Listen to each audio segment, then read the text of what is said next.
Mihkel on korraga nii pühendunud riigiametnik kui ka väga usin koguduse liige.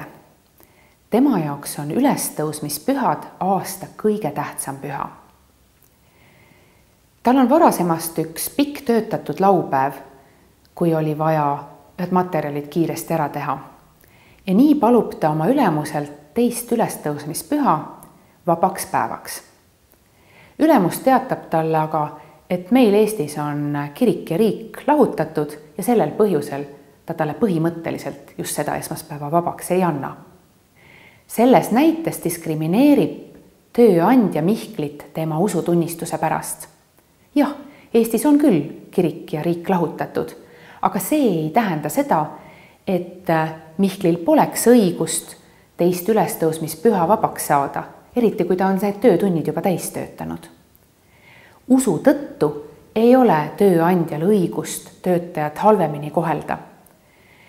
Usutunnistus on inimeseks olemise nii oluline osa, et kui tööandjal on vähegi võimalik ja kui töökorraldus seda lubab, siis peab tööandja arvestama nende erisustega, mis töötajal on vaja, et oma usutunnistust järgida.